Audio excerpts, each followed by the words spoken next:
All right, so I wanted to talk about how so many successful men, they make a lot of money, they start up a business, they become awesome entrepreneurs, they build a personal brand, make a lot of money, have a lot of employees, and how in fact that starts to, it doesn't transfer over to dating, because one of the major things that I keep noticing with successful men that hire a lot of people and have a personal brand and a public image and have made a lot of money, is that they have to have a certain type of respectable image where they can't be seen to be doing anything bad or illegal or committing crimes or being abusive or mistreating their employees. And these same men, what will often happen is they will end up with a woman who will start to exploit their goodwill and their kindness. Because so many of these successful men, they don't want to argue and battle with their wife all the time. They don't want to come across as the bad guy. They're always trying to keep up. What is it? How can I explain this? When you look at someone like Jeff Bezos, like he had a divorce and he got totally screwed. Bill Gates got extorted as well. So many of these successful men, publicly, when you watch all of their interviews, you look at how they interact with people. They're friendly guys. They're nice people, and they try their best to avoid any controversy. But what happens is, in a personal relationship with a woman, they often get exploited. She will argue, she'll constantly try to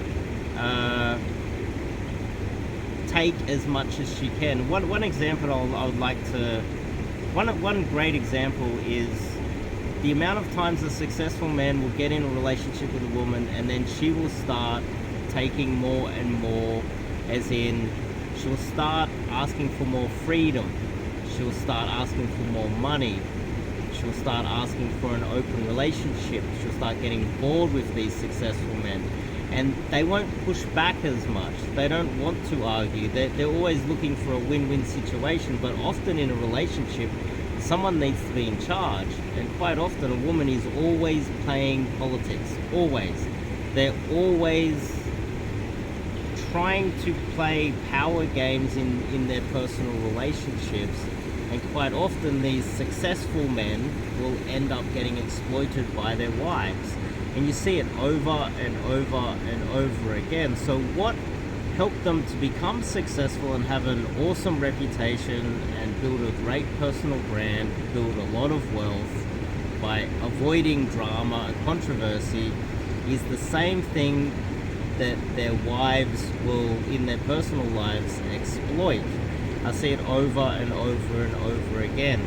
And so this is something that a lot of successful men, and if you happen to be one of those guys, the ego's built into, oh, I'm a millionaire, oh, I've built a awesome business, I'm successful.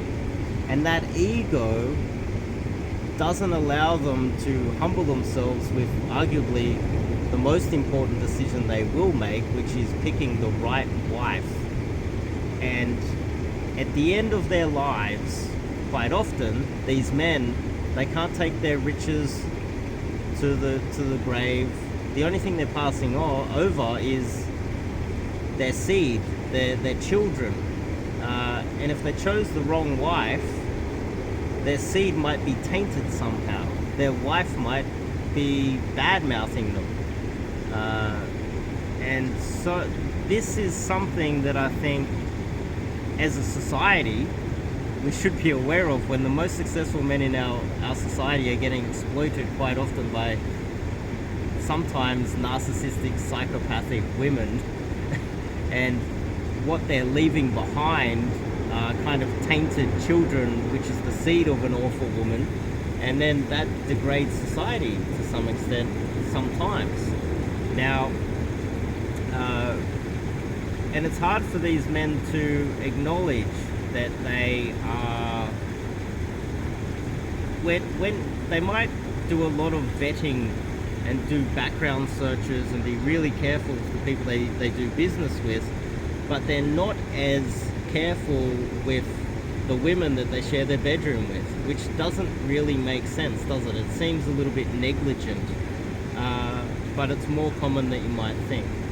And that's just something that I wanted to talk about. Leave a comment, let me know what you think about that. But we were discussing this earlier. I was talking about a guy that I know who is one of Australia's most successful men. And he ended up marrying a woman who has bipolar and schizophrenia. And he is so successful in every way. Got himself a PhD. He's probably worth $500 million to $1 billion. That's how successful this guy is. Just ticks all of the boxes of a high achiever. Yet he selected a wife with mental illness, and now his sons have mental illness, and he can't take all of those things to the grave. All he's doing is leaving behind tainted, damaged children to a woman that he should never have married in the first place, and they're being left with a lot of money. And how does that degrade society? You leave people with mental illness a lot of money, and that does do some damage to society. And it happens more often than you might think, and that's something that obviously a dating coach can solve, but it's a little bit too obvious to be promoting that. But I think it would, if they were to put their egos aside and go out and get some coaching. That same guy, he divorced his wife that has schizophrenia, and then ended up remarrying a legitimate psychopath. Like a psychopathic, money-grubbing gold digger. And with kids already, would you believe it? One of Australia's most successful men just couldn't even get a decent woman after making the first mistake. And it's so common. And so that's my thoughts on that. I don't really have much else to add to that. But anyway, I'll see you guys in the next video.